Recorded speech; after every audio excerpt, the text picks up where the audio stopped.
Over the years, I've learned a lot about worship guitar and worship guitar tone. So here are 5 tips that can help you dial in your worship guitar rig. Tip number 1, real amps sound really nice, but so do amp models. Amp modeling has come a really long way. There's a million videos on YouTube comparing real amps versus models, and sometimes it's really hard to tell the difference, especially when it's in a mix context.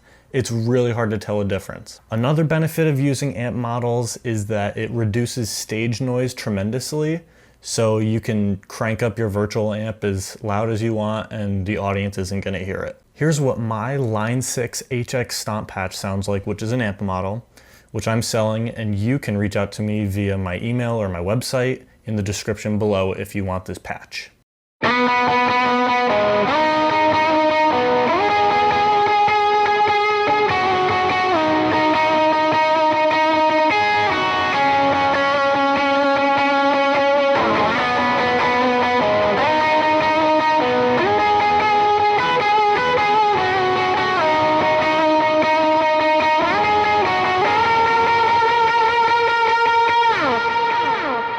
Tip number 2. The most underrated pedal or effect for guitar rigs is compression. To keep it really simple, compression squashes your dynamic range and it just makes all of your picking sound a little bit more consistent. So compression comes in handy, especially with clean tones, because there is compression in overdrive and distortion. In your clean tone, it's really important that you have compression on it so that all of your dynamics are sounding professional. Here's an example of a clean lead line with no compression on it.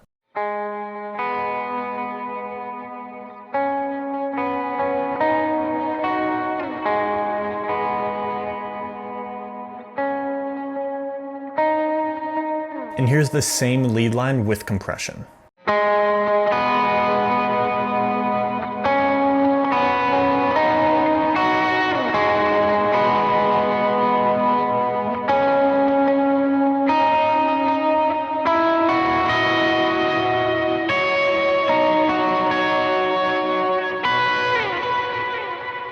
So you can hear it also gives you a lot of nice attack and transient on your notes while sustaining them for a really long time. So compression is key. Tip number 3. If there's one thing that I've learned over the years, which I would say this is the most important tip, is to put your wet effects before your amps. What are your wet effects? It's reverb, delay, mainly. When you run a reverb and delay after your amp, that reverb and delay signal is really clean because all of your distortion in your amp drive is before it hits the reverb and delay.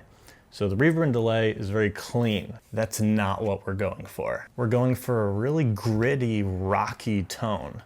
And so what happens is when you put reverb and delay and all your wet effects before the amps, if your amps have a little bit of saturation and they're almost driven a little bit, they're on the edge of being driven, then what happens is when you have your wet effects before it hits the amps, your reverb and delays are getting saturated a little bit by the amps, and it creates this perfect storm in David Hislop's terms. Here's an example of the wet effects after the amp. This is bad.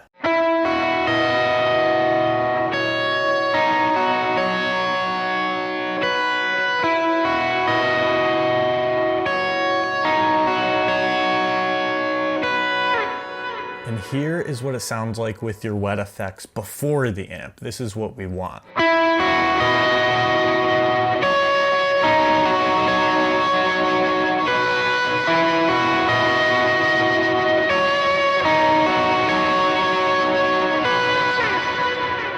Tip number 4, play like you mean it. For the most part, these songs that we're playing at church musically are rock songs. A lot of times it's easy to get the tone right and you have your patch all set up and it's sounding really good. But if you're playing really lightly, you're not gonna get that emotion and that aggression through the fretboard and through the pedals and through the amp like you want it to sound. In order to get that big, huge sound, You have to play big and huge. And this also comes with a bonus tip, which is keep it simple, especially in big sections of the song like a chorus.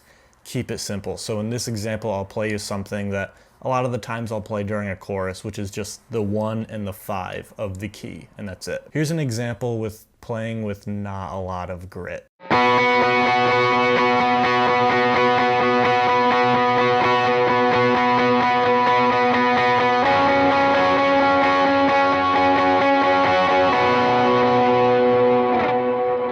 Here's an example with a lot of passion being played on the guitar, and you can feel the emotion. Here you go.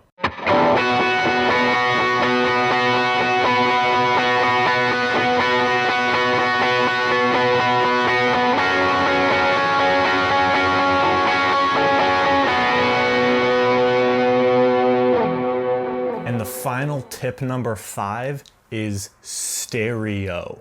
In the words of Luke Hendrickson, God gave us 2 ears, so let's use them. You may not be aware of it, but this entire video, you've been hearing stereo guitar. I have my patch set up where there is stereo reverb and delay on both sides of the channel, as well as 2 different types of amps on each side. So when I'm running my rig to the soundboard on a Sunday, or like even just recording a song that needs really huge worship guitars, I'm gonna be running 2 1/4 inches to the board. In the studio is a little bit of a different story because you can just take a mono guitar track and play the same thing twice and hard pan them left and right.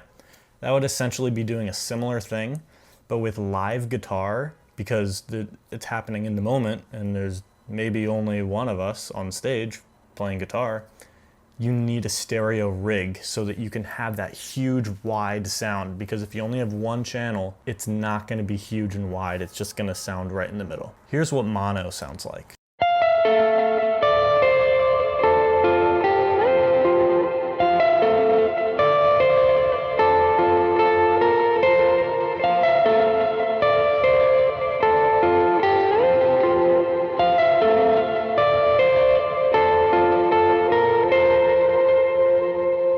Now here's what stereo sounds like.